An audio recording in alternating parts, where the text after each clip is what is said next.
The night Imani Brooks stood barefoot on the cold marble steps of the Fox Theater in Atlanta, holding her ruined wedding ring in one fist and a torn invitation in the other, she heard her own husband laugh at her from inside the building. The laugh did not belong to a stranger. It belonged to Roland, the man she had cooked for, prayed for, and quietly carried for 11 long years. And he was laughing because the woman on his arm, a tall model in a red dress, had just whispered something cruel about Imani's plain cotton frock, the same frock he had told her to wear when she still believed she was going to be allowed inside. 2 hours earlier, Imani had been standing in front of the mirror in their bedroom, fastening her grandmother's old pearl earrings, when Roland walked in adjusting his bow tie. He did not look at her. He looked past her. He said, "Imani, baby, I've been thinking. The Peachtree Heritage Gala is big tonight. Cameras. The mayor. The Carter people. You should sit this one out." She had turned slowly, holding her breath. "Sit it out?" she asked. He shrugged like she had asked him about the weather. "You boring, baby. You always been boring. I love you, but tonight ain't your night. Stay home with Joel. Camille is coming with me. She knows how to move in those rooms." Camille. The name landed in Imani's chest like a stone dropped in still water. She did not cry. She had been raised by Grandma Ruth Brooks, and Grandma Ruth had not raised a crier. She had simply nodded, watched her husband walk down the hallway whistling, and listened as the front door of their Buckhead townhouse closed behind him. Then she had stood in the silence of that bedroom for a long time, staring at the dress laid out on the bed, the soft cream cotton dress with the small lace collar, the dress Grandma Ruth had sewn for her by hand the year before she passed. She had picked it up. She had put it on. She had braided her natural hair into a low crown around her head, the way Grandma Ruth used to braid it on Sunday mornings before church. She had slipped on her grandmother's pearl earrings, taken the small leather pouch from the top drawer where she kept the things that mattered, and walked out of that townhouse without telling a soul where she was going. Not her son Joel, who was asleep at her sister friend Della May's house for the weekend. Not Roland. Not anybody. She had driven herself to the Fox Theater in her dusty old farm truck, the one Roland refused to ride in. At the door, the security guard had taken one look at her cotton dress and her bare hands and asked to see her invitation. She had presented it. He had looked at the name, looked at her face, then looked back at the name. He had whispered into his earpiece. A man in a black suit had appeared. The man had said, very politely, that there must have been some confusion, that the invitation was no longer valid, that Mr. Roland Pierce had called ahead and asked that his +1 be amended, that his wife would not be attending, that a Miss Camille was on the list now. Imani had felt the heat rise up her neck, but her face had stayed still. She had asked, quietly, if she could speak to Mrs. Tova Green, the foundation chairwoman. The man in the black suit had laughed, not unkindly, but not kindly either. He had said Mrs. Green was busy hosting the event of the year. He had said perhaps Imani could try again next year. He had gently, but firmly, asked her to step aside so the real guests could pass. That was when she had heard the laugh. Roland's laugh, coming through the open doors as he and Camille swept past her in a cloud of cologne and perfume. Camille had looked at Imani's dress, at her bare face, at her pearl earrings, and had said, just loud enough, Roland, your little wife thought it was a costume party. And Roland had laughed. He had not even looked at Imani. He had just laughed and walked his model right past his own wife of 11 years like she was a piece of furniture. Imani had stepped back from the door. She had walked down the marble steps. She had taken off her shoes, because they were Grandma Ruth's old church shoes, and the leather pinched. She had stood in the warm Atlanta night and listened to the music drift out of the Fox Theater. She had opened her small leather pouch. Inside was her phone, a folded letter, and a single sheet of cream-colored paper with a gold seal of the Peachtree Heritage Foundation pressed into the corner. The paper Mrs. Tova Green had sent her 3 weeks ago. The paper Roland had never seen. She had unfolded it. She had read the first line again. Dear Dr. Brooks, on behalf of the board, we are honored to formally invite you to be unveiled tonight as the Foundation's anonymous founding benefactor and incoming board chair. She had folded it back up. She had put her shoes back on. And then, very slowly, The corners of her mouth had lifted into something that was not quite a smile, but was not far from one either. She had turned around. She had walked back up the marble steps. The security guard had seen her coming and had moved to block her, but before he could open his mouth, the front doors had burst open from the inside, and Mrs. Tova Green herself, in a floor-length emerald gown, had rushed out with both hands stretched toward Imani. "Dr. Brooks," Tova had said, her voice loud enough that the entire entryway behind her had gone still. "Where on earth have you been? The whole board has been waiting on you. We cannot start the announcement without you. Please, please come in." And every head in the lobby of the Fox Theater had turned to look at the woman in the simple cotton dress, including Roland, including Camille. And in that moment, Imani Brooks understood that the worst night of her life was about to become the best one. But to understand how she had ended up on those marble steps and how she had come to hold that letter in her hand, you have to go back. You have to go all the way back to a peach orchard in Macon, Georgia, and a woman named Ruth Brooks who told her granddaughter, when she was only 7 years old, that one day she would own something the world could not take from her. And that day had finally come. But the night was just getting started. Long before there was a townhouse in Buckhead, before there was a husband named Roland, before there was even a city called Atlanta in Imani's mind, there was a wooden porch in Macon, Georgia, and a woman named Ruth Brooks sitting on it with a paring knife and a bowl of peaches. Imani's earliest memory was of that porch. She was 4 years old. Her mother had passed 2 months earlier from a sickness nobody fully explained to her, and her grandmother had taken her in without a word of complaint or a moment of hesitation. Grandma Ruth had simply opened the front door, picked Imani up, and said, "Come on now, baby. We got work to do." The work was the orchard. Ruth Brooks had inherited 80 acres of red Georgia soil from her own father in 1962, and on that soil she had planted peach trees. Not the big, commercial kind. The old kind. Heritage varieties with names like Belle of Georgia, Indian Blood, and Sun High. Trees her father had grown from cuttings passed down through the family since before her grandmother was born. By the time Imani came to live with her, Grandma Ruth had been working that orchard alone for almost 30 years. She wore a faded blue head wrap, a denim apron, and a smile that did not always reach her eyes, but always reached yours. Imani grew up among those trees. She learned to read by reading the seed catalogs at the kitchen table. She learned to count by counting bushels at harvest. She learned about God by listening to Grandma Ruth hum old hymns under her breath while she pruned the lower branches. The orchard was small and the money was always tight, but Grandma Ruth never complained. "Baby," she would say, "this land was bought with my daddy's sweat and watered with my mama's tears. As long as I am breathing, it stays in this family." When Imani was 7, she asked her grandmother what would happen to the orchard one day. Grandma Ruth had set down her paring knife. She had wiped her hands on her apron. She had taken Imani's small face in her 2 warm palms. She had said, "Baby girl, one day this orchard is going to be yours. And on that day, you are going to own something that nobody, not the bank, not a man, not the government, not even the devil himself, can take away from you. You hear me?" Imani had nodded, though she had not fully understood. She had only understood that her grandmother was a serious woman who did not say serious things lightly. School came easy to Imani. She was quiet but sharp.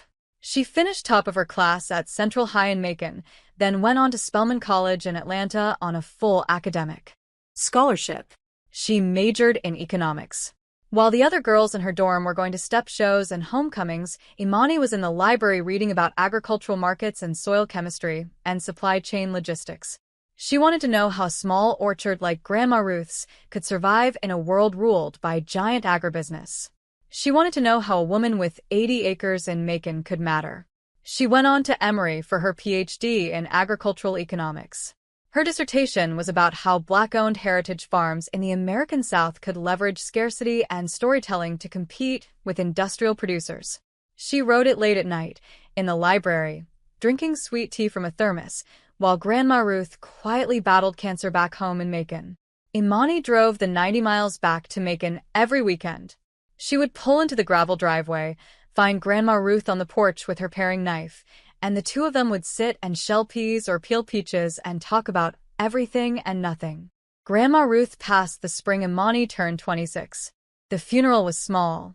The little church in Macon was packed wall to wall with people who had known Ruth Brooks all her life.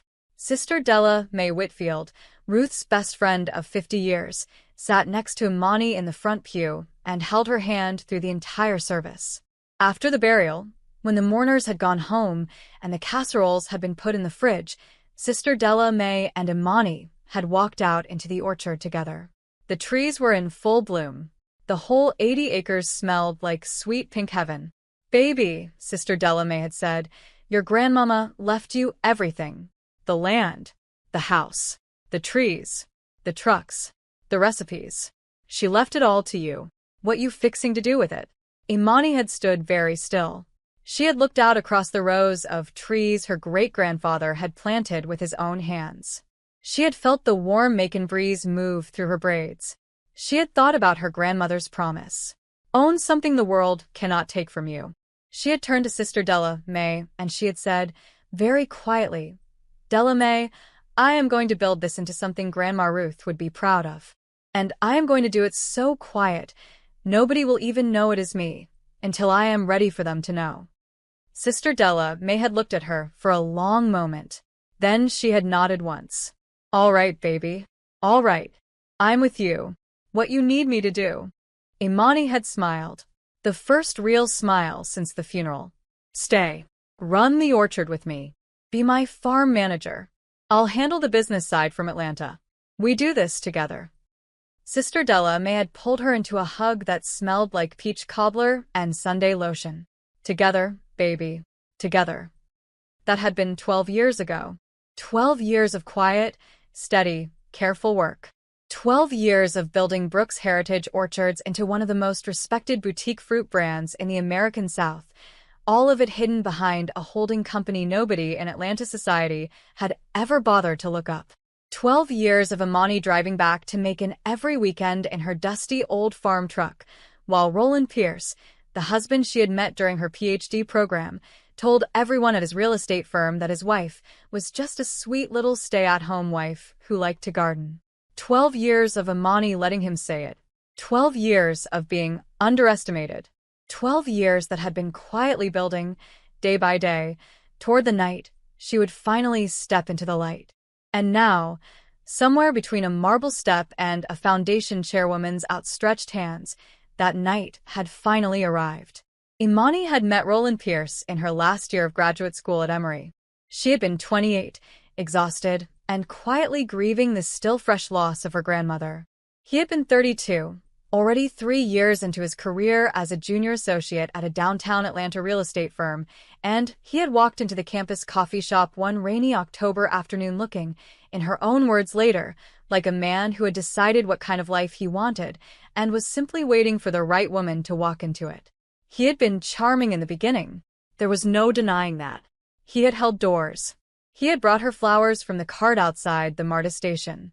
He had laughed at her jokes, even the quiet ones. He had told her on their third date that he liked that she was different, that she wasn't loud, that she wasn't always trying to be the center of attention, that she made him feel calm. Imani had been flattered. She had been a young woman who had lost her only family, was deep into a difficult dissertation, and had been quietly running an orchard from a dorm room. The idea of someone wanting to take care of her, even a little, had felt like a soft place to land. They had married 18 months later in a small ceremony at New Mount Olive Baptist Church in Macon. Pastor Eunice Holloway had officiated. Sister Della Mae had stood as her matron of honor. Imani had worn her grandmother's old wedding pearls and a simple ivory dress she had sewn herself, working on it at the kitchen table in Macon in the evenings after dissertation work. Roland had told her, kindly, that she should hire a designer next time. There would be many photographs in their lives, he had said, and she should always look her best. The trouble had started small. So small Imani had not even noticed at first. He had not liked when she wore her hair in its natural coils. He had asked her, very sweetly at first, if she would consider getting it straightened. It would look more professional, he had said. It would suit her face better. She had let it go. She had pulled it back into a low bun and not said anything. He had not liked her old farm truck. He had asked her, again very sweetly, if she would consider getting something more appropriate for a wife of his. Something a little more polished. She had let that go too, except for the weekend trips to Macon, when she had quietly kept driving the truck because no Buick was going to haul peach crates. He had not liked her clothes. He had not liked her quiet way of speaking. He had not liked how often she went home to Macon. He had not liked her church. He had not liked that she did not drink at his work parties. He had not liked that she would rather read a book than go to a club.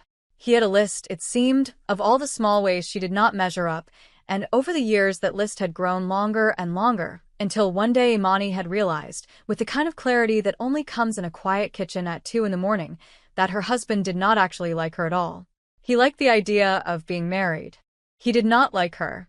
But by then, Joel had been born, their son, a quiet, watchful little boy with his mother's deep brown eyes and her grandmother's calm way of moving through the world.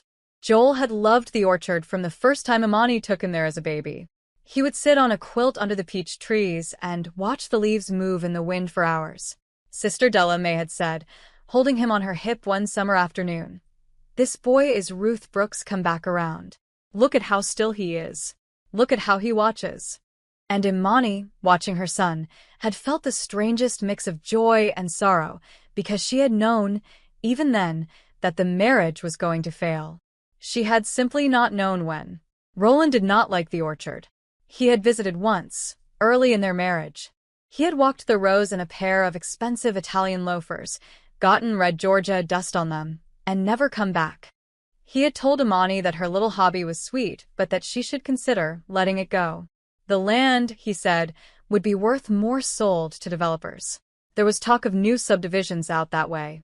She could make a clean 6 figures and put it away for Joel's college. She had smiled, very small and very tight, and said she would think about it. She had not thought about it. She had simply never told him another word about the orchard.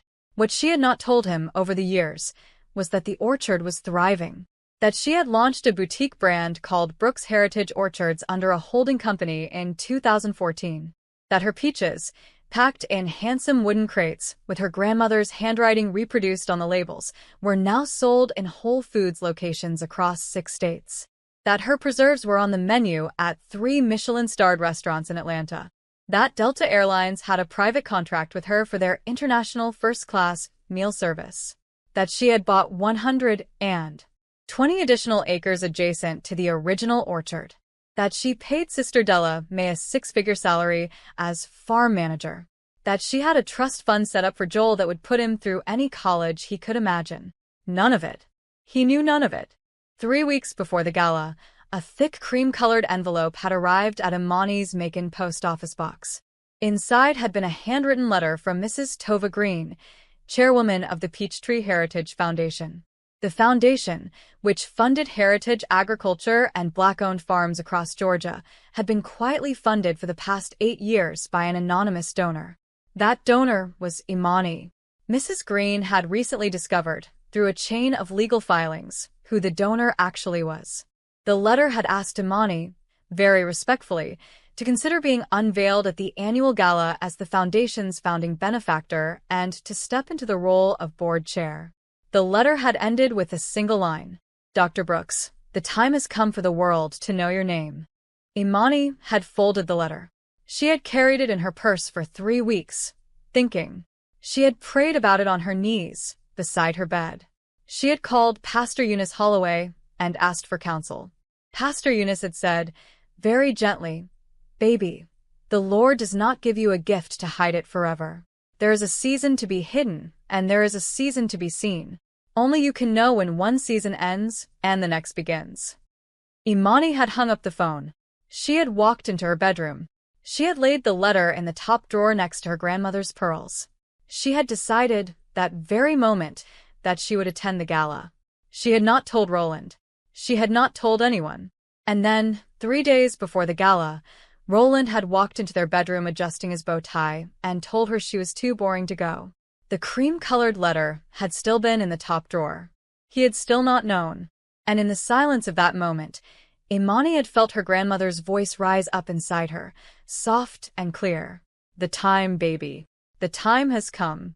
Camille Reeves was 26 years old, 6 feet tall in her flats, and had a face the camera loved from every angle. She had grown up in a small town outside of Birmingham, Alabama, the oldest of 4 children, raised by a single mother who worked 2 jobs at the hospital. Camille had been the pretty one in her family. Everybody had said so. Her grandmother had pinched her cheek when she was little and said, "Baby, that face is going to take you places." And from the time she was 13 years old, Camille had been working toward those places with the single-minded focus of a girl who had watched her mother come home too tired to take off her shoes. She had moved to Atlanta at 19 with $800 and a suitcase. She had walked into every modeling agency in the city. Most had turned her away.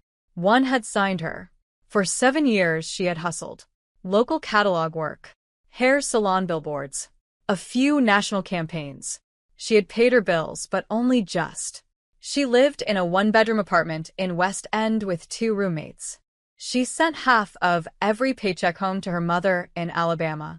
She knew, by the time she was 25, that her window was closing. Atlanta was full of beautiful young women, and they were arriving every day, younger and hungrier than the one before. She had met Roland Pierce 6 months earlier at a real estate launch party for a new luxury condominium tower in Midtown. She had been hired by the developer as a hostess for the evening, in a tight black cocktail dress with a little gold lapel pin. Roland had walked up to her at the bar, ordered her a drink she had not asked for, and started talking. He had been smooth. He had been older.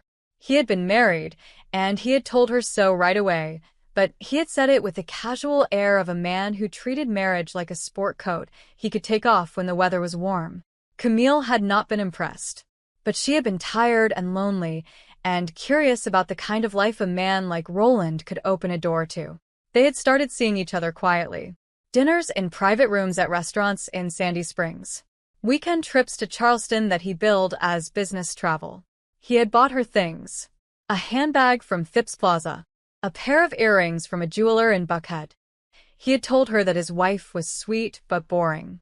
He had said his wife was a homebody who had no interest in his world. He had said his wife did not understand him. He had said all the things married men say to younger women, and Camille, even though she had known better, had let herself believe some of it. Not because she loved Roland. She did not. But because she had been 26 and tired, and the idea that a man with money might take her seriously had felt like a soft place to land. When Roland had invited her to the Peachtree Heritage Gala, Camille had understood it was a turning point. He had told her there would be cameras. He had told her the right people would see her. He had told her that this was the kind of room where a young woman could meet her future, and that she should dress to be remembered. She had spent 3 weeks of savings on the red dress. She had spent 2 more weeks calling in favors with a hairstylist in Vine City. She had practiced walking in the heels in her apartment until 2 in the morning. When the night came, she had felt, for the first time in a long time, that her life might be about to change. What Camille had not known, as she stepped out of the Uber in front of the Fox Theater that night with her hand looped through Roland's elbow, was that Roland had told his actual wife to stay home only that very afternoon. She had assumed, when Roland had said his wife was not interested in his world, that he had told the wife about Camille months ago. She had assumed they had some kind of arrangement. She had not assumed she was being paraded as the replacement for a woman who did not even know she was being replaced. Camille was a lot of things, but she was not, fundamentally, a cruel person. She was a tired person who had made some tired decisions. So when she had walked up to the doors of the Fox Theater and seen the small black woman in the cotton dress standing in the entryway, holding an invitation in her hand, and looking at Roland with eyes that were not angry but were the worst thing eyes could be, which was disappointed, Camille had felt a small cold thing settle in her chest. She had said her cruel little line about the costume party because she had been nervous and embarrassed, and her mother had not raised her to be embarrassed in public, and saying something cruel had felt easier than saying nothing at all. But the moment the words had left her mouth, she had wanted to take them back. Roland had laughed. He had laughed loud enough for the woman in the cotton dress to hear. He had laughed, and he had pulled Camille past his own wife of 11 years, and Camille had felt the cold thing in her chest grow until it was the size of her whole heart. She had let herself be pulled into the lobby of the Fox Theater. She had let Roland hand her a glass of champagne. She had let him introduce her to a man in a navy suit as his date for the evening, with no mention of a wife, no mention of an 11-year marriage, no mention of the woman who had just been turned away at the door. But Camille had not been able to drink the champagne. She had stood there with the glass in her hand, smiling the way her mother had taught her to smile, and inside, she had been thinking about her own mother. She had been thinking about all the years her mother had worked 2 jobs at the hospital. She had been thinking about the time she was 16 and a man in a nice car had pulled up beside her at a gas station and offered her a ride, and her mother had snatched her by the arm and said, "Baby, listen to me. A man who will hurt another woman to get to you will hurt you to get to the next one. Do not ever forget that. Do not ever, ever forget that." Camille had set the champagne glass down on a passing waiter's tray. She had looked at Roland, who was now talking very loudly to a small group of men about a real estate deal she did not understand. She had thought about turning around and walking out of the Fox Theater right then.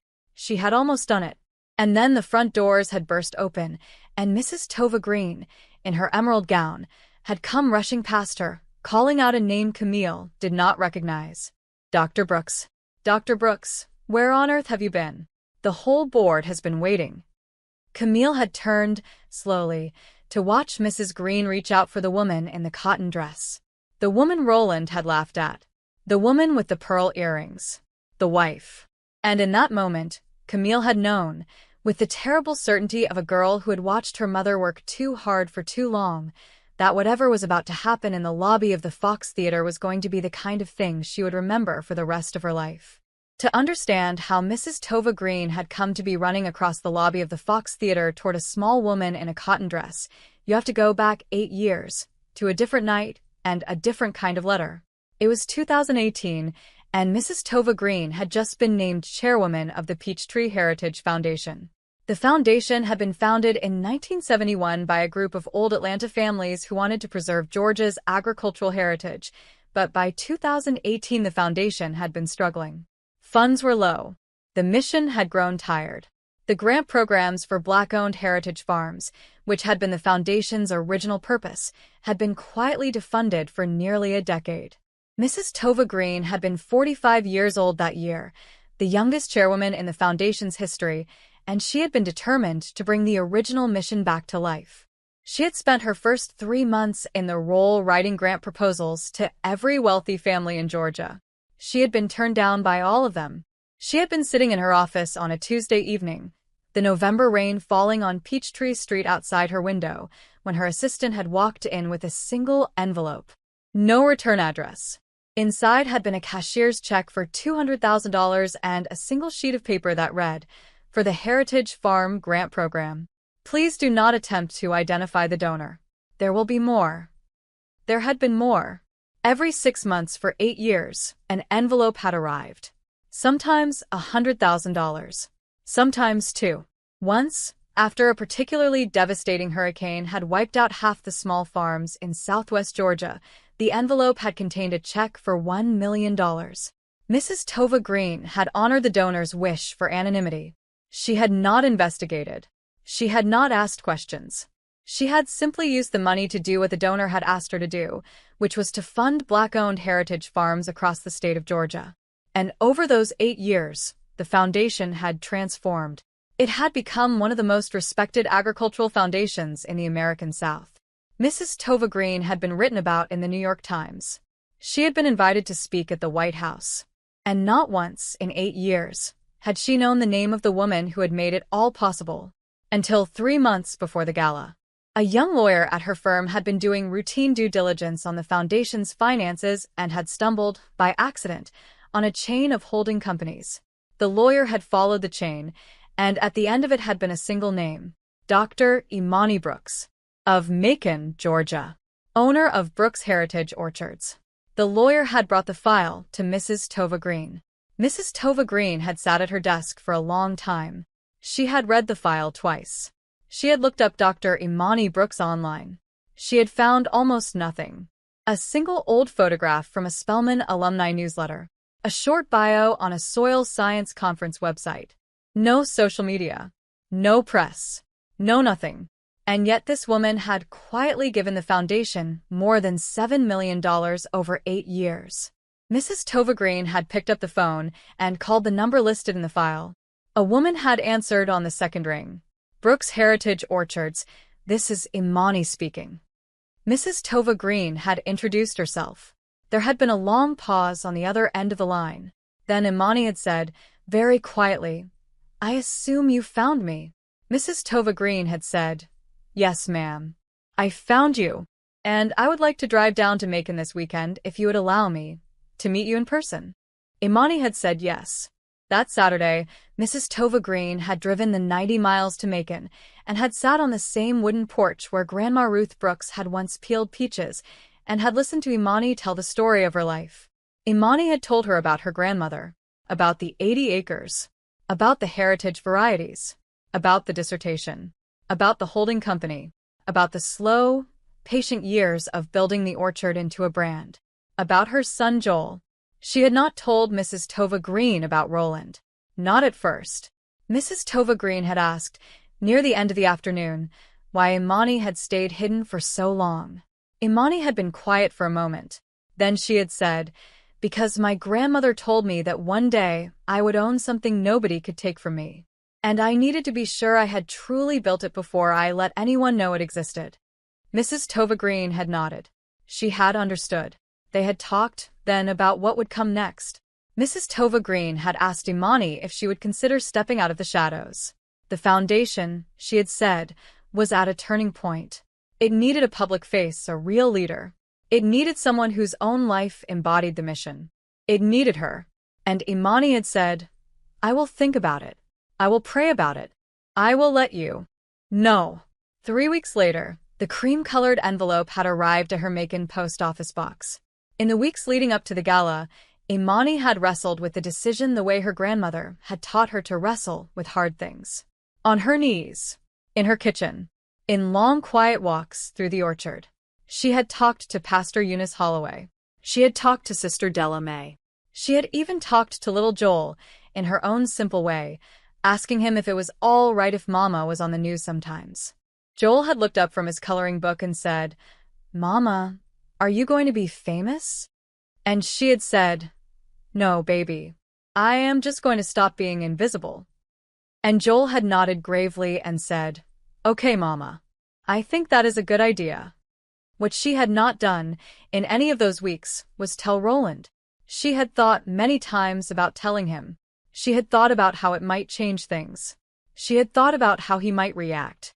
And every time, she had felt a small cold thing settle in her chest, and she had known, without quite knowing how she knew, that telling Roland would not make things better. Telling Roland would make things worse.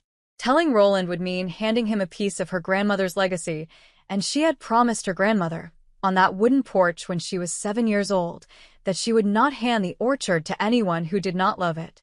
So she had kept her secret. She had RSVP'd quietly to Mrs. Tovagreen. She had told Sister Della Mae to come to Atlanta the night of the gala, just in case. She had laid out her grandmother's cotton dress.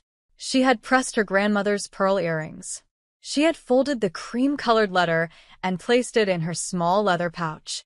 And then Roland had walked into their bedroom and told her she was too boring to come. And Imani had felt her grandmother's voice rise up inside her, soft and clear and certain. Asterisk the time, baby. The time has come. Asterisk, she had let him walk out the door. She had picked up her keys. And she had driven her dusty old farm truck through the warm Atlanta evening, toward the Fox Theater, toward the rest of her life, with no idea, none at all, that her husband had already called ahead to make sure she would not be allowed inside. The drive from the Buckhead townhouse to the Fox Theater on Peachtree Street was only 7 miles, but on the evening of the gala, those 7 miles felt to Imani Brooks like the longest drive of her life. She had pulled out of her driveway just as the streetlights were coming on. The October air was warm and soft, the kind of Atlanta evening that smells faintly of magnolia and exhaust fumes and something else, something older, something that reminded her of Macon. She had rolled down the windows of her old farm truck. She had let the wind move through her braids. She had not turned on the radio. Instead, she had let herself think. She had thought, first, about her grandmother. About the day Grandma Ruth had taken her face in her two warm palms and told her about owning something the world could not take from her. Imani had been 7 years old that day. She had not understood, at 7, what her grandmother had meant. She had simply understood that her grandmother was a serious woman who did not say serious things lightly. But sitting in her old farm truck at 38 years old, driving toward the Fox Theater with her grandmother's pearls in her ears and her grandmother's letter in her pouch, she had finally understood. Her grandmother had not been talking about land. She had not been talking about money. She had not been talking about a business. She had been talking about something deeper than that. She had been talking about a foundation. A self. A thing inside a person that did not depend on a husband, or a job, or a public opinion, or a man's good mood. A thing that belonged only to the person who had built it. Grandma Ruth had built hers out of 80 acres of red Georgia soil and a paring knife and 50 years of stubborn faith. And Imani had built hers, quietly, over 12 long years, out of soil science and patience, and the slow, steady work of a woman who had been told her whole life that she was too quiet to matter. She had thought, next, about her son Joel, about the way he sat on the quilt under the peach trees and watched the leaves, about the way he ate her cobbler with his whole face, about the way he had said to her, only that morning, before she had dropped him off at Sister Delamay's for the weekend, "Mama, are you going to be okay tonight?"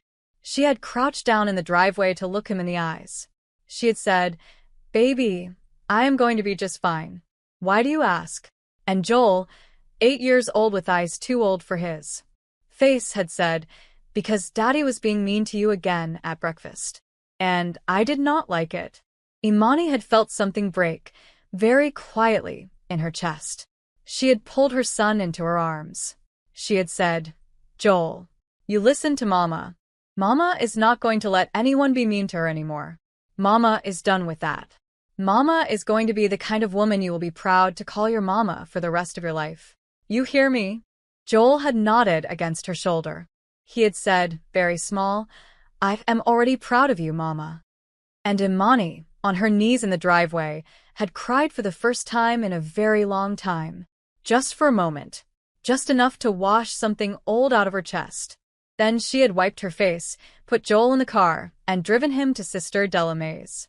Sister Della May had taken one look at Imani and known. She had not asked questions. She had simply pulled Joel out of the car, set him on her hip, and said to Imani, "Baby, I will see you tonight at the Fox. I'll be there at 7. I'll wear my green dress. You just do what you got to do." Imani had nodded. She had not been able to speak. She had simply driven away with Joel waving at her from Sister Delamay's porch, and now, hours later, driving toward the Fox Theater alone, she had let herself feel the full weight of everything she was about to do. Because what she was about to do, she had understood, was not really about Roland. It was not about Camille. It was not even about the foundation, or the announcement, or the cameras. It was about her grandmother. It was about her son. It was about every black woman who had ever been told she was too quiet, too plain, too country, too boring, too dark, too soft, too anything to be allowed to take up space in the rooms where decisions were made. It was about owning something the world could not take from her. And it was about, finally, after 12 long years of being underestimated, walking into a room and letting herself be seen. She had thought then about her marriage. About the man she had married 11 years ago at New Mount Olive Baptist Church. She had tried, very hard, to remember the version of Roland she had fallen in love with. The young man who had brought her flowers from the MARTA station. The young man who had laughed at her quiet jokes. The young man who had told her she made him feel calm. She had tried, and she had not been able to find him. He was gone. He had been gone for a long time. The man who had walked out of their bedroom that afternoon adjusting his bow tie was not the man she had married. He was a man who had decided, somewhere along the way, that his wife was a domestic accessory. She had thought about the years she had spent making herself small for him, the hair she had pulled back, the clothes she had toned down, the opinions she had swallowed, the accomplishments she had hidden. She had thought about how she had told herself, every time, that she was being a good wife. A patient wife. A Christian wife. She had thought about Pastor Eunice Holloway, who had once said to her very gently after a Wednesday night service, "Baby, there is a difference between being patient and being a doormat. Make sure you know which one you are practicing." Imani had not been able to answer Pastor Eunice that night. Driving toward the Fox Theater now, she finally could. I was being a doormat, Pastor. I see it now. But I am not going to be one anymore, asterisk. She had pulled into the public parking lot 2 blocks from the Fox Theater. She had killed the engine. She had sat for a long moment in the warm darkness of her old farm truck, the truck Roland had hated, the truck that had hauled her grandmother's peaches and her grandmother's caskets and her grandmother's whole long life. She had touched her grandmother's pearls. She had touched her grandmother's letter. She had taken 3 slow breaths, the way Grandma Ruth had taught her to do before a difficult conversation. And then, in the quiet of that parking lot, with her hands resting on the steering wheel, she had said out loud, just for her grandmother to hear, "Grandma, I'm going in." And she had stepped out of the truck. She had not known yet that her own husband had called ahead to make sure she would not be allowed inside. She had not known yet that she was about to be turned away at the door by a man in a black suit. She had simply walked toward the marble steps of the Fox Theater, the gala lights shining ahead of her, and she had carried her grandmother with her every step of the way. The lobby of the Fox Theater had gone completely still. Beverly and Crawford, society columnist for Atlanta Living Quarterly, was the first to lower her champagne glass. She had been standing near the gilded archway, halfway through story about a Buckhead divorce, when she had heard Mrs. Tova Green's voice cut clean across the room. Dr. Brooks. Dr. Brooks, where on earth have you been? Beverly, and had turned slowly. She had watched the chairwoman of the Peachtree Heritage Foundation, in a $4,000 emerald gown, take both hands of a small black woman in a plain cotton dress. She had felt, in that moment, the kind of professional thrill she had not felt in nearly 20 years on the society beat. Something was happening. Something real. Imani had let Mrs. Tova Green pull her into the lobby. She had not looked at Roland. She had not looked at Camille. She had simply walked, one foot in front of the other, the way her grandmother had taught her to walk when she was scared. Head up, baby. Shoulders back. Slow steps. The Lord is your shepherd. You shall not want. Mrs. Tova Green had been talking the whole way, her voice low and steady. Dr. Brooks, I am so sorry. There was a mix-up at the door. Someone changed your name on the list this afternoon. I have already had 3 words with security. It will not happen again. Imani had said, very quietly, it was not security. It was my husband. Mrs. Tova Green had stopped walking. She had looked at Imani. She had said, your husband. Imani had nodded once. Mrs. Tova Green had looked across the lobby. She had spotted Roland, who was now standing very still by the bar, his hand frozen around a tumbler of bourbon, watching his wife being escorted across the Fox Theater lobby by the most powerful philanthropist in the state of Georgia. Mrs. Tova Green had looked back at Imani. She had said, in a voice that was no longer low or steady, well, we will deal with that in due course. She had walked Imani to a small private alcove off the main lobby, where a hairstylist named Patrice and a young woman with a steamer had been quietly waiting since 6 o'clock. Mrs. Tova Green had clapped her hands together, twice. Patrice. Dr. Brooks's hair. As we discussed. Quick now. Patrice, a tall woman with locks down to her waist, had smiled at Imani like they had been friends for years. Dr. Brooks, baby, sit down. Tova told me everything. I got you. 2 minutes. Just a touch-up to that crown braid. You did beautiful work yourself. Imani had sat. She had let Patrice's warm hands move through her hair. She had felt, for the first time all evening, something inside her start to settle. Mrs. Tova Green had stepped just outside the alcove. She had made 1 phone call, then a second. Then she had come back in, just as Patrice finished pinning the last edge of the crown braid into place. Mrs. Tova Green had looked Imani up and down. She had said, Dr. Brooks, that dress is more beautiful than anything else in this building tonight. Don't you let anybody tell you different. Imani had touched the soft cotton with her fingertips. My grandmother sewed it for me, she had said. Mrs. Tova Green had nodded slowly. Then your grandmother is going to have the best seat in the house tonight. Out in the main lobby, the story had already begun to spread. Beverly and Crawford had not moved from her spot near the gilded archway, but she had quietly opened the small notebook she carried in her clutch and had begun to write. She had watched Roland Pierce, the real estate vice president, set his bourbon down on the bar with a hand that was not quite steady.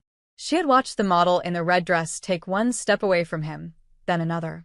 She had watched a wave of whispers move through the crowd like wind through a wheat field. Asterisk, did you see? Tova went running. The woman in the cotton dress. Did you hear what she called her? Dr. Brooks. Who is Dr. Brooks? Asterisk. Roland had not moved from the bar. His mind had been working very fast. He had been trying to understand what he was seeing. He had been trying to understand how his quiet, boring wife, who had been told that very afternoon that she was not welcome at this gala, had come to be standing in a private alcove with the chairwoman of the Peachtree Heritage Foundation, while Patrice, the celebrity stylist, did her hair. He had not been able to make sense of it. None of the pieces had fit together. And in the part of him that had still been honest, in the part that had remembered the young woman he had married 11 years ago at New Mount Olive Baptist Church, there had been a small cold thought rising up from the bottom of his mind. Asterisk, I do not know my wife.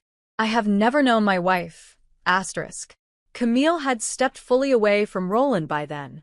She had crossed the lobby and taken a seat on a velvet bench near the coat check, and she had taken off her heels, because they had been killing her feet, and because she had needed to feel the cool marble floor under her bare toes.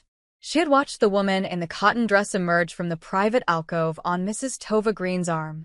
The crown braid had been freshly shined. The pearl earrings had caught the light. And Camille had thought, with the strange clarity of a tired girl who has finally seen something true, asterisk, that is a beautiful woman. That is the most beautiful woman in this room. Asterisk.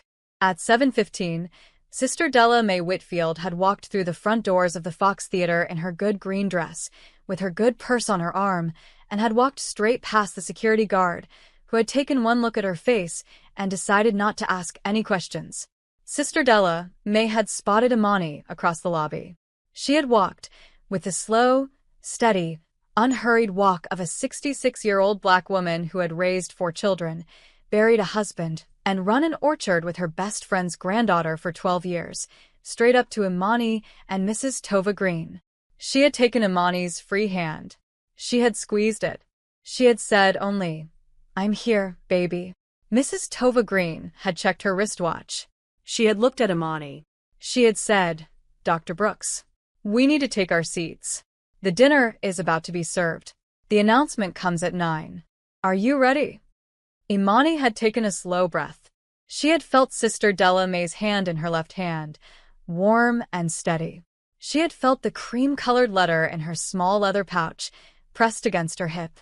She had felt her grandmother's pearls in her ears. She had thought about Joel, asleep at Sister Della Mae's house in his pajamas. She had thought about a wooden porch in Macon and a paring knife and a bowl of peaches. She had looked across the lobby at her husband, who was standing very still by the bar, watching her with an expression she had never seen on his face before. And she had said, very quietly, "Mrs. Green, I am ready. Take me in."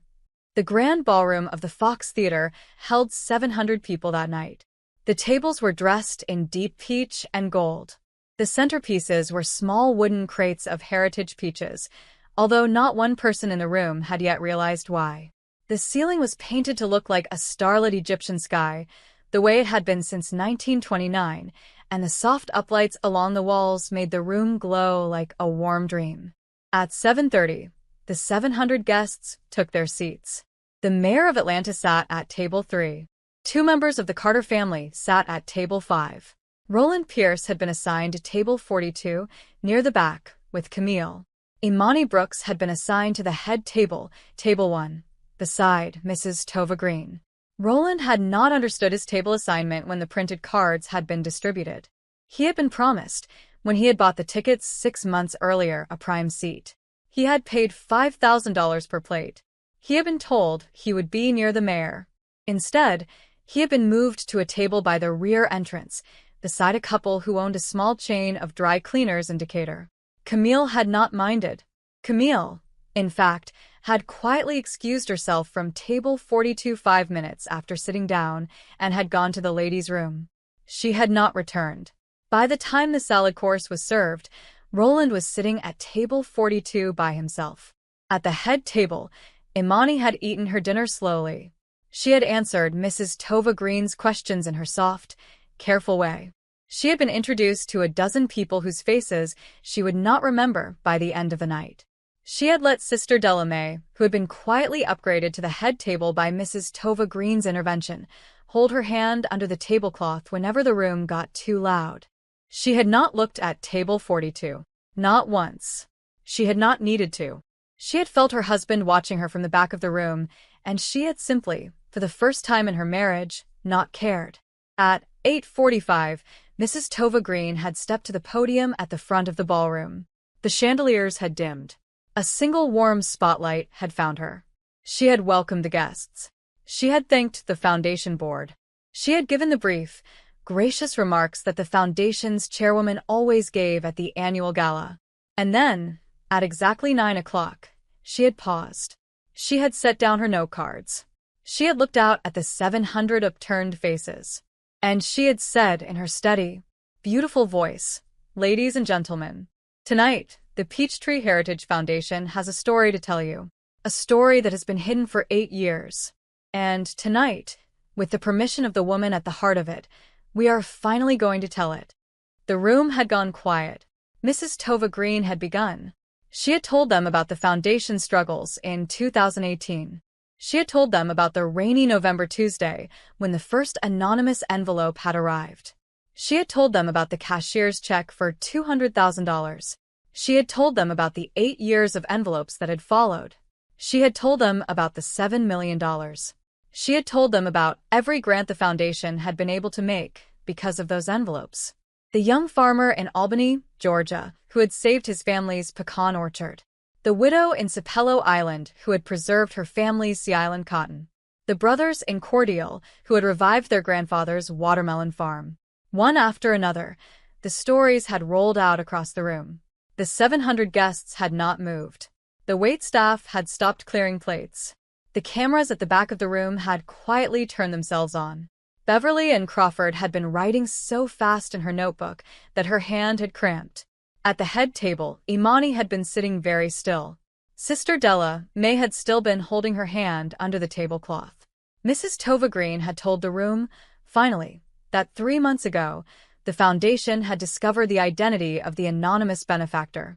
She had told the room that the benefactor was a black woman, a Georgia native, a graduate of Spelman and Emory, an agricultural economist, the owner of one of the most respected boutique fruit brands in the American South. A woman, she had said, whose own grandmother had founded an 80-acre heritage orchard in Macon, Georgia, in 1962, and whose granddaughter had taken that orchard and quietly, over 12 years, built it into a multi-million-dollar enterprise without ever once seeking the spotlight. Mrs. Tova Green had paused. The warm spotlight had widened. It had moved, slowly, away from the podium and across the ballroom, until it had landed on the head table. On Imani. The whole room had turned. 700 faces. The mayor. The Carter family. The members of the foundation board. Beverly and Crawford with her notebook open. And at the back of the room, at table 42, Roland Pierce, alone with an empty seat beside him, his face the color of ash. Mrs. Tova Green had said, "Ladies and gentlemen, please join me in welcoming, for the very first time as the public face of this foundation, Dr. Imani Brooks of Brooks Heritage Orchards, founding benefactor, incoming board chair, and the woman who has quietly carried us all on her shoulders for 8 years." The applause had started slow. It had built. It had become a standing ovation. 700 people on their feet in the grand ballroom of the Fox Theater, applauding the small woman in the cotton dress and the pearl earrings who had just risen, slowly, from her seat at table 1. Imani had stood. She had felt Sister Della May's hand let go of hers. She had walked, in her grandmother's old church shoes, the long carpeted aisle to the podium. She had stepped up beside Mrs. Tova Green. She had touched the microphone.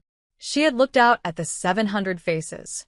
She had not looked at table 42. Not yet. She had said, very quietly, "Good evening. My name is Imani Brooks, and I would like to tell you about my grandmother." She had told them.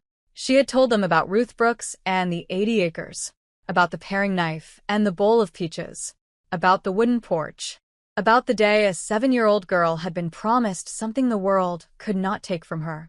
She had told them about Spellman and Emery and the holding company. She had told them about Sister Della, May, and 12 years of quiet work. She had told them about Joel.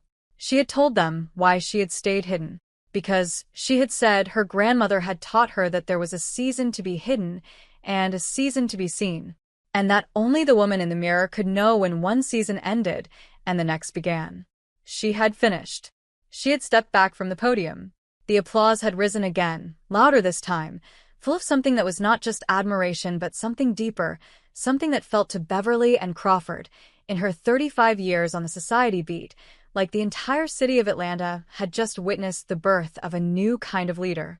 And in the middle of that applause, in the middle of the standing ovation, Imani had finally, slowly, deliberately, turned her head and looked all the way across the ballroom to table 42.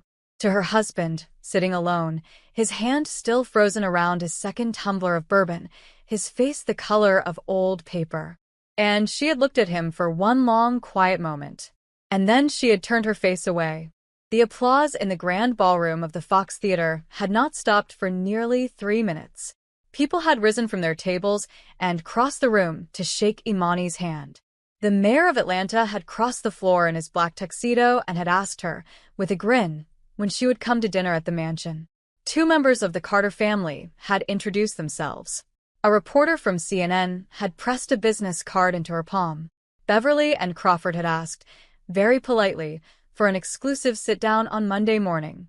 Imani had accepted all of it with the same quiet grace her grandmother had taught her on the porch in Macon. Head up, shoulders back, slow words. The Lord is my shepherd. Roland had not moved from table 42 during any of it. He had watched, frozen, as his wife was surrounded by half the most powerful people in the state of Georgia.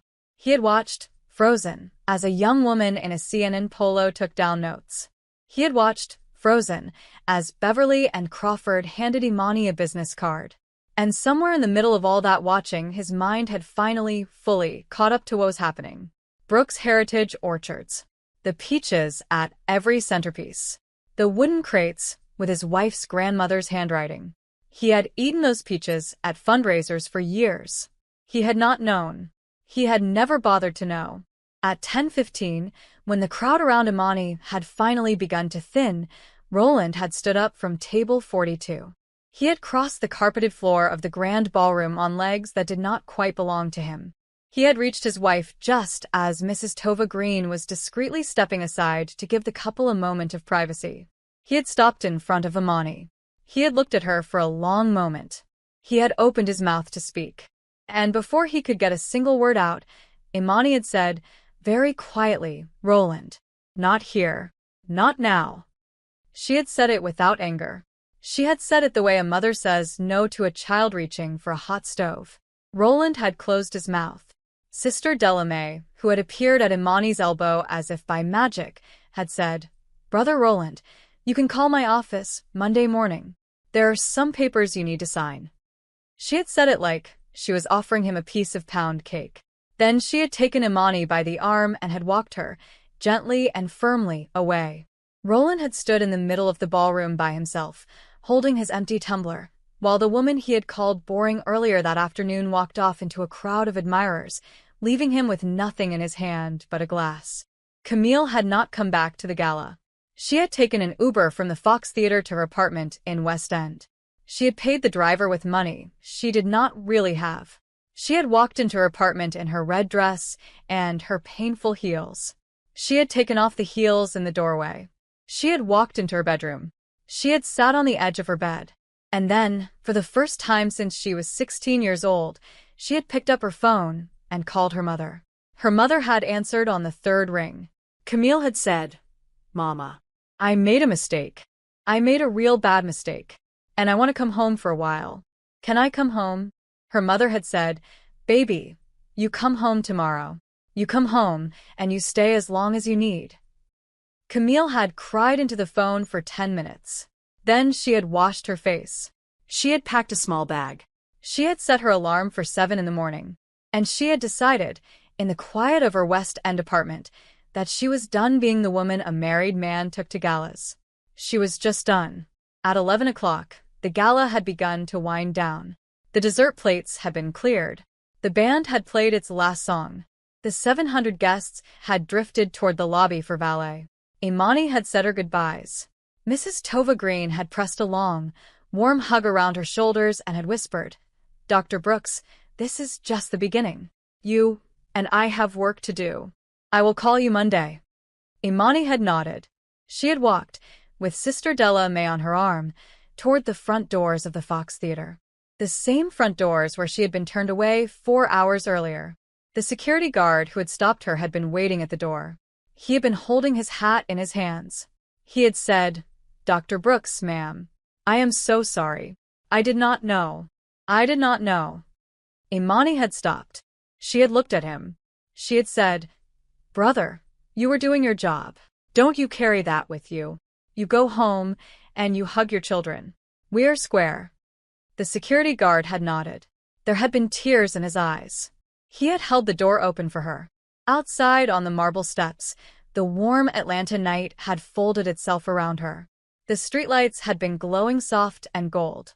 Sister Della May had said, "Baby, where is your truck?" Imani had said, "2 blocks down in the public lot." Sister Della May had laughed. "Lord have mercy." The new chair of the Peachtree Heritage Foundation parked her truck in the public lot. "Come on now, baby. Let's go get it." They had walked, arm in arm, down Peachtree Street.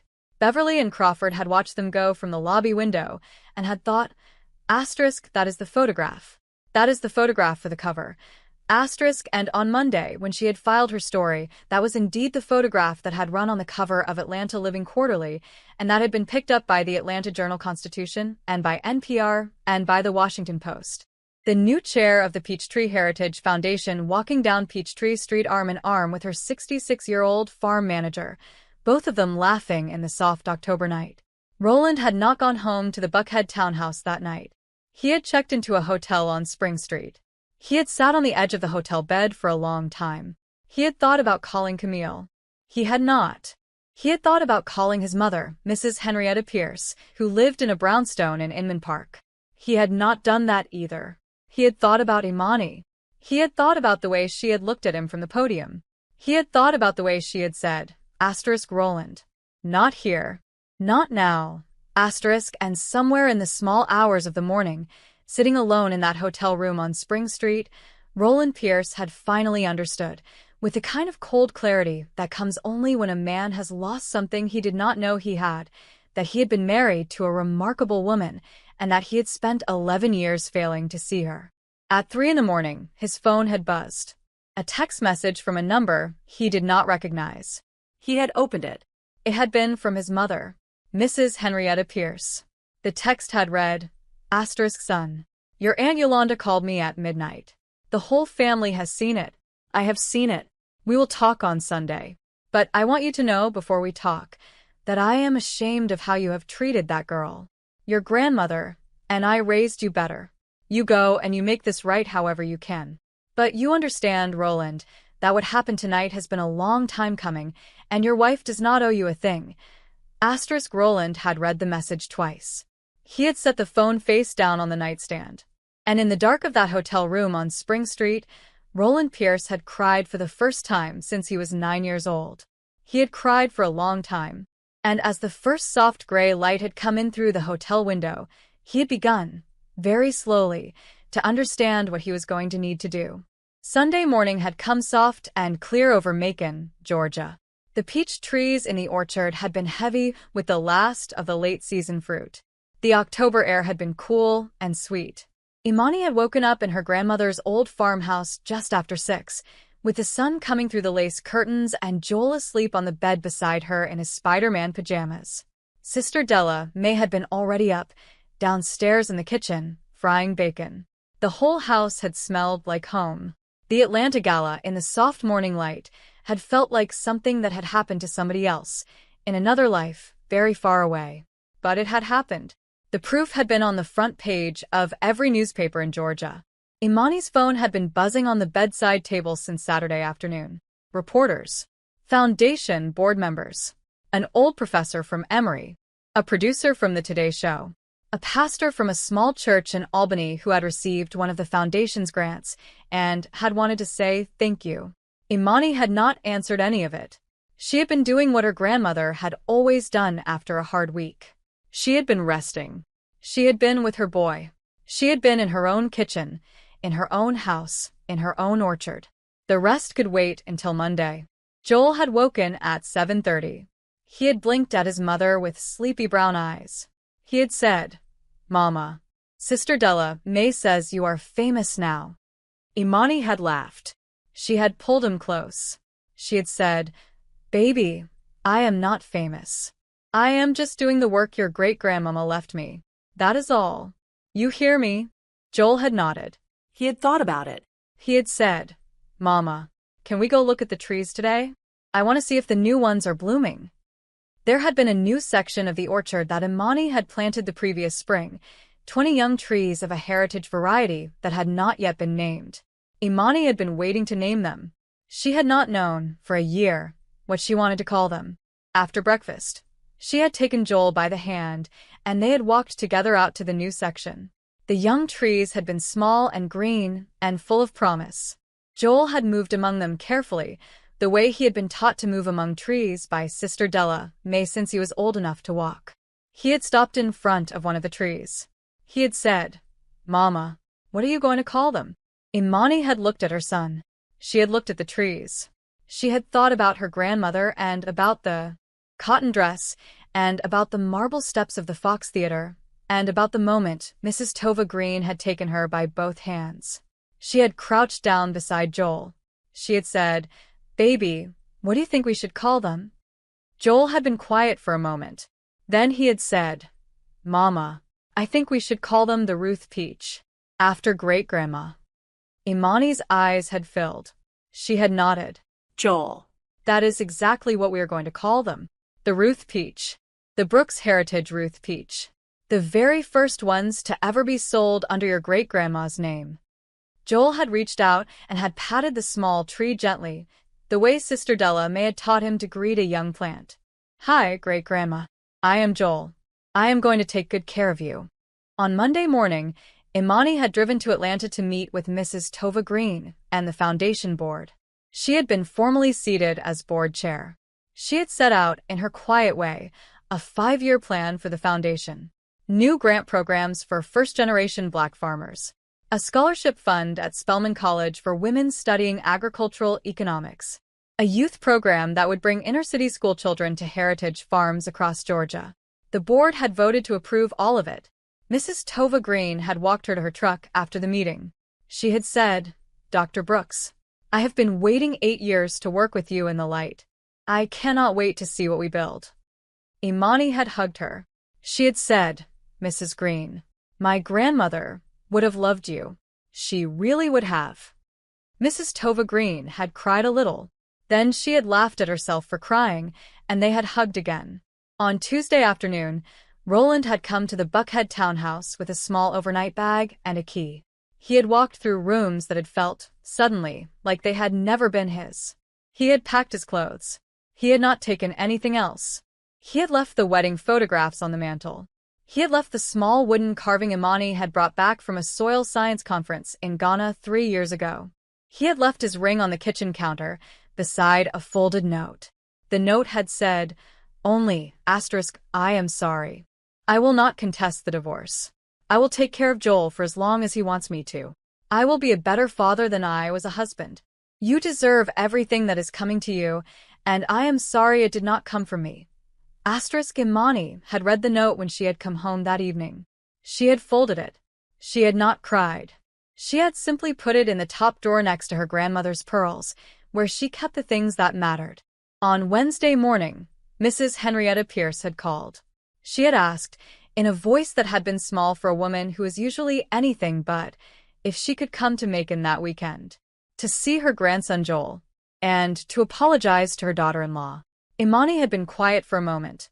She had said, "Mama Henrietta, you come. You bring whatever you need to bring. Joel would love to see you. So would I." On Saturday, Mrs. Henrietta Pierce had driven down to Macon in her cream Cadillac. She had walked into the farmhouse. She had taken Imani's 2 hands in her 2 old hands. She had said, "Child, I did not see you. For 11 years, I did not see you. I am ashamed of my own self." Imani had pulled her into a hug. They had cried, the 2 of them, in the kitchen that smelled like bacon and peach preserves. Then they had sat down at the kitchen table, and Mrs. Henrietta Pierce had shelled peas with her granddaughter-in-law for the rest of the afternoon, while Joel chased a chicken across the yard and Sister Della May sang under her breath in the side garden. Camille Reeves had gone home to her mother's house outside of Birmingham. She had stayed for 2 months. She had gone back to school in January for a nursing certificate. She had not modeled again. 2 years later, she would meet a good man at the hospital where she would be working, a quiet black man who was a respiratory therapist, and she would marry him in a small ceremony in her mother's living room. She would never come back to Atlanta. She would never see Roland again. But on the night she had married, her mother had said to her, "Baby, you remember that Atlanta night. You remember the woman in the cotton dress. You remember what almost happened. And you let it teach you, every day of this marriage, what kind of woman you want to be." And Camille had nodded, in her wedding dress, and had whispered, "I will, Mama. I will." Roland had moved into a small apartment in Midtown. He had kept his job at the real estate firm. He had begun, slowly, to learn how to be a father. He had picked Joel up every other Friday from Macon, and they had gone fishing, or to Braves games, or just to the park. Joel had not warmed up to him quickly. It had taken Roland nearly a year to earn the first real laugh out of his son. But he had earned it, and he had kept earning it. He had not remarried. He had told a friend once, over coffee, "I had the best woman in Georgia. I just was too stupid to know it. I am not going to pretend I am ready for somebody else." His friend had said, "Brother, that is the first true thing I have heard you say in 15 years. Roland had laughed, and he had meant it. Imani had filed for divorce in November. The papers had been clean and quick. She had taken the townhouse. She had taken full custody, with shared visitation. She had not asked for $1 of alimony. She had not needed it. She had moved herself and Joel permanently back to the farmhouse in Macon. She had hired a private tutor for Joel for the rest of the school year, and in the fall she had enrolled him at a small private school in Macon where his great-aunt Della May had once been a teacher. Pastor Eunice Holloway had blessed the divorce papers on a Sunday morning at New Mount Olive Baptist. She had said, from the pulpit, "Church, the Lord does not call us to suffer in silence. The Lord calls us to walk in the truth of our own lives. Sister Imani, you have walked into your truth, and the whole community is walking with you." The whole church had said amen. A year after the gala, the first commercial harvest of the Brooks Heritage Ruth peach had come in. Imani had stood in the new section of the orchard with Joel and Sister Della May, and the 3 of them had picked the first basket together. They had carried it back to the farmhouse. They had put it on the kitchen table. Sister Della May had cut one open with the same paring knife Grandma Ruth had used for 50 years. The flesh had been deep golden orange. The juice had run down their fingers. Joel had taken a bite. He had closed his eyes. He had said, "Mama, this is the best peach in the whole world." Imani had taken a bite. She had closed her eyes. She had seen, very clearly, her grandmother on the wooden porch, smiling. She had heard her grandmother's voice, soft and clear. "One day, baby, you are going to own something the world cannot take from you." Imani had opened her eyes. She had looked at her son. She had looked at Sister Della May. She had looked out the kitchen window at the orchard that her great-grandfather had planted with his own hands. And she had said, very quietly, "Grandma, I made it. I really did." Outside, the warm Georgia sun had touched every leaf on every tree, and somewhere in the new section, a single peach blossom that had no business blooming so late in the season had opened anyway, soft and pink and certain, like a promise being kept.